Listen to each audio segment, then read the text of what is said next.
আমাদের যে খাদ্য বস্ত্র মৌলিক চাহিদা আছে 5টা, এটা কিভাবে মিটাই? এতটুকু কি তাদের মাথায় আসে না? একটাই শুধু তাদের কাছে প্রশ্ন, তারা যদি এইটা ভাবে, উপরে বসে তারা এসি রুমে বসে প্ল্যান করে 11 থেকে 20টা গ্রেড করে, কিন্তু 11 থেকে 20 গ্রেডের যে তারা যে একটা গ্রেডের সাথে একটা গ্রেডের পার্থক্য, সেটা কিভাবে একটা পদোন্নতি পেলে 13 থেকে 14 থেকে 13তে যায়, কয় টাকা বাড়লো, তারপর 5% ইনক্রিমেন্ট দেয় 400-500 টাকা, এভাবে চলে না ভাই। আমাদের দেয়ালে পিঠ থেকে গেছে, আমরা আর পাচ্ছি না।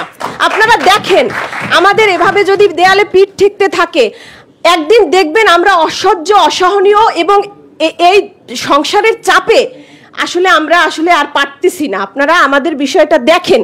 আপনারা এসি রুমে বসে শুধু আপনাদের কথা ভেবেন না, আমরা যারা কাজ করি, প্রজাতন্ত্রের কর্মচারী, এত কম বেতন দিয়ে কিভাবে আমাদের সংসার চালাতে পারছেন? আপনারাও যে বাজারে যাচ্ছেন, আমরা সেই একই বাজারে যাচ্ছি, কিন্তু আপনারা বড় বড় মাছ কিনে নিয়ে যাচ্ছেন, আমরা দিন শেষে তরকারিটাও কিনতে পারছি না, কারণ তরকারির কেজি 100 টাকা। কিভাবে কিনবো? 100 টাকা তো আমাদের বাজারে ভাগ করলে পরে না, 30 দিন চলা যায় না। তাহলে আমাদের কিনতে হচ্ছে কি 20 টাকা, কিন্তু 20 টাকায় তো কোনো সবজি নাই রে ভাই। তাহলে আমাদের চলতে হবে তো। আপনারা কয় টাকা বেতন দিচ্ছেন আমাদের কথা ভাবেন। আপনারা বৈষম্যমুক্ত বেতন পে স্কেল করতে হবে। পে স্কেল করলেই হবে না, পে কমিশন গঠন করলেই হবে না। নবম পে স্কেল যে দেবেন, সেটাকে আপনাদের বৈষম্যহীন করতে হবে। কারণ কি, এখন বৈষম্য আছে, ব্যাপক বৈষম্য। এই বৈষম্য নিয়ে চলা যাচ্ছে না। আপনারা ভাবেন, আমাদের কথা ভাবেন। এখনো আপনাদের বলছি, আমাদের কথা ভাবেন। 11 থেকে 20 গ্রেডের কর্মচারীরা চলতে পারতেছে না, কোনোভাবে সম্ভব হচ্ছে না।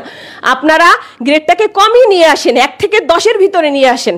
এভাবে আপনারা ই করেন, এমন কোনো পে স্কেল দিয়েন না যেটা নিয়ে আমাদের আবার মাঠে নামতে হয়। এটা কোনো সমাধান হবে না। আপনারা আমাদের কথা ভাবেন। এতটুকুই বলে আমি সংক্ষিপ্ত বক্তব্য শেষ করব। বাংলাদেশের সরকারি চাকরিজীবীদের জন্য একমাত্র তথ্যভিত্তিক ইউটিউব চ্যানেল এটি।